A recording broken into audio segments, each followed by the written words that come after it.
arkadaşlar.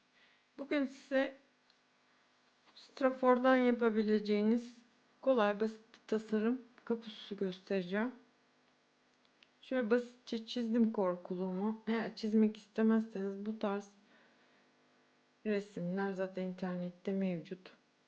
Çıktısını alıp yapabilirsiniz. Orta kalınlıkta bir mukavam var. Önce aktarıyorum desenimi mukavvaya, çünkü bu arka parçasını oluşturacak.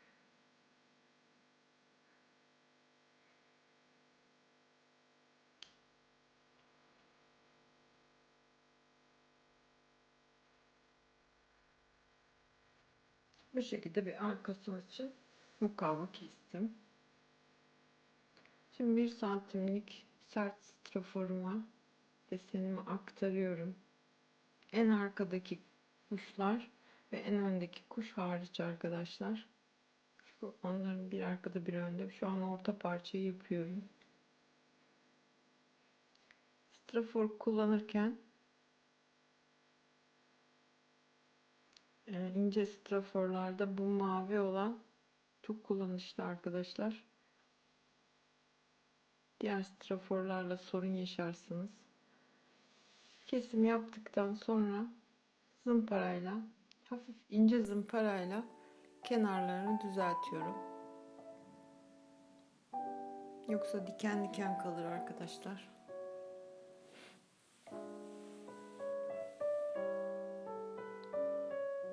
Hafifçe pıtırcıklarını zımparalıyoruz. Çok da dalmayın yani zımpara işini, formu da bozabilirsiniz. Çünkü hassas bir malzeme strafor.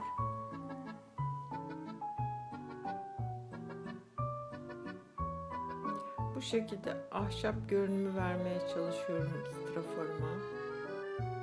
Kalemle çizikler atarak ahşap şeklindeymiş gibi biraz da kesikler atacağım yani. Evet, bu şekilde kesikler, eski bir tahta parçasını çeviriyorum şu an straforu.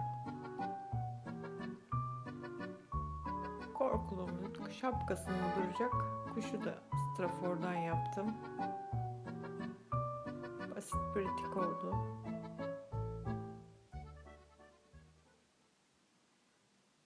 Kollarını mukavvadan yapacağım. Arkaya kullandığımız mukavvaya ve de elindeki mısırını da. Yüz parçası çıkartıyorum arkadaşlar. Yüzünü şapkanın altından da görünüyormuş gibi keseceğim. Bu şekilde. Onu da biraz düzeltiyorum.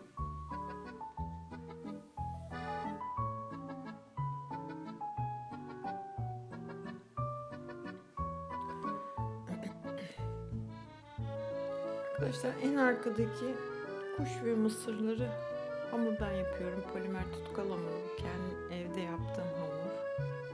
Hazır hamur da kullanabilirsiniz. Kendiniz yapabiliyorsanız onunla yapın. Kanalımda bunun tarifi var.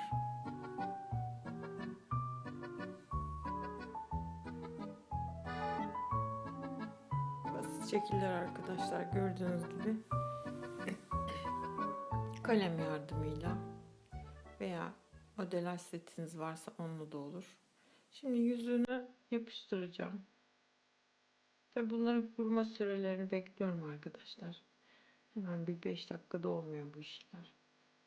Çünkü karton değil kullandığımız, yani bir şey yapmıyoruz.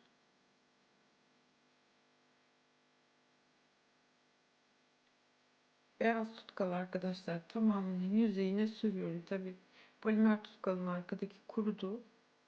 Objem tam bir bütün olmaya başladı. Bunu arkadaşlar straforu korumak için, ezilmeye, darbeye karşı korumak için kullanıyorum.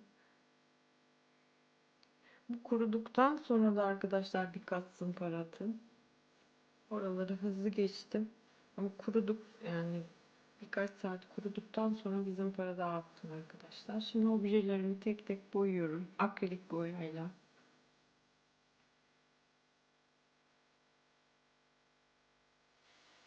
Biraz koyuluk, biraz açıklık vererek arkadaşlar. Bir katta kapanmayacak tabii bu. 2 kat, 3 kat gerekirse boyamak gerekiyor. Pamuklu bir herhangi bir ipten asmak için bir aparat yapıyorum. Bu şekilde.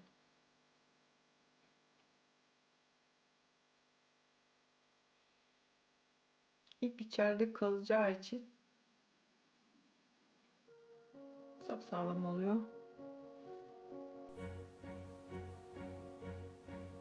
Yine beyaz tutkalla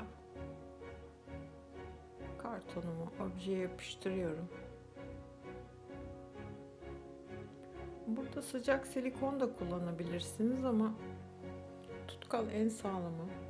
Tamamen birleştiriyor iki parçayı. Bu arada samanlarım var. Birazcık şapkanın içinden çıkacak. Onları yerleştiriyorum. Alt parçayla üst parçayı birleştirebilmek için şöyle bir yöntem buldum. Samanlarla iki parçayı birleştirdim. Yine beyaz tutkal iki tarafı da sürüp yapıştıracağım.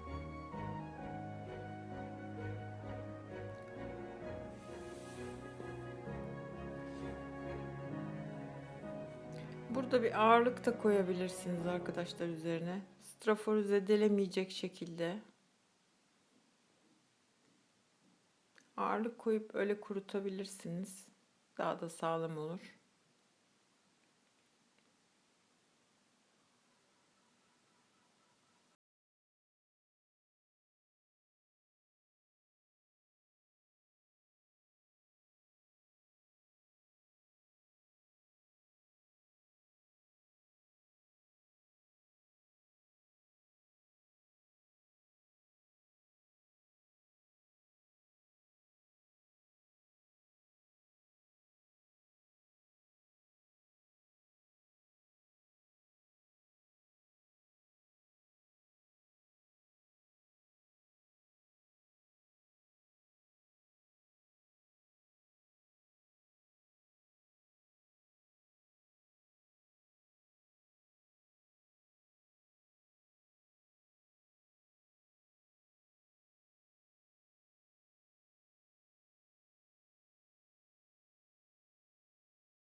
Onlardan biriyle yapabilirsiniz. Kolay, basit.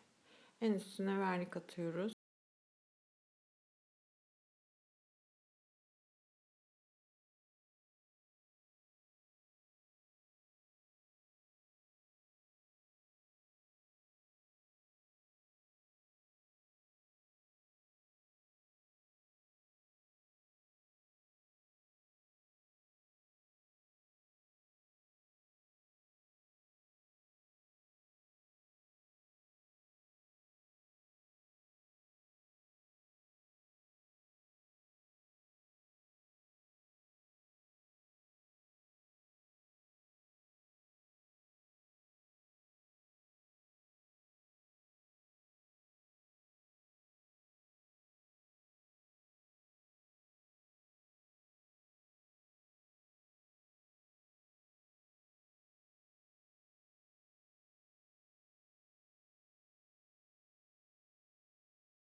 Basmayı ve kanalıma abone olmayı unutmayın.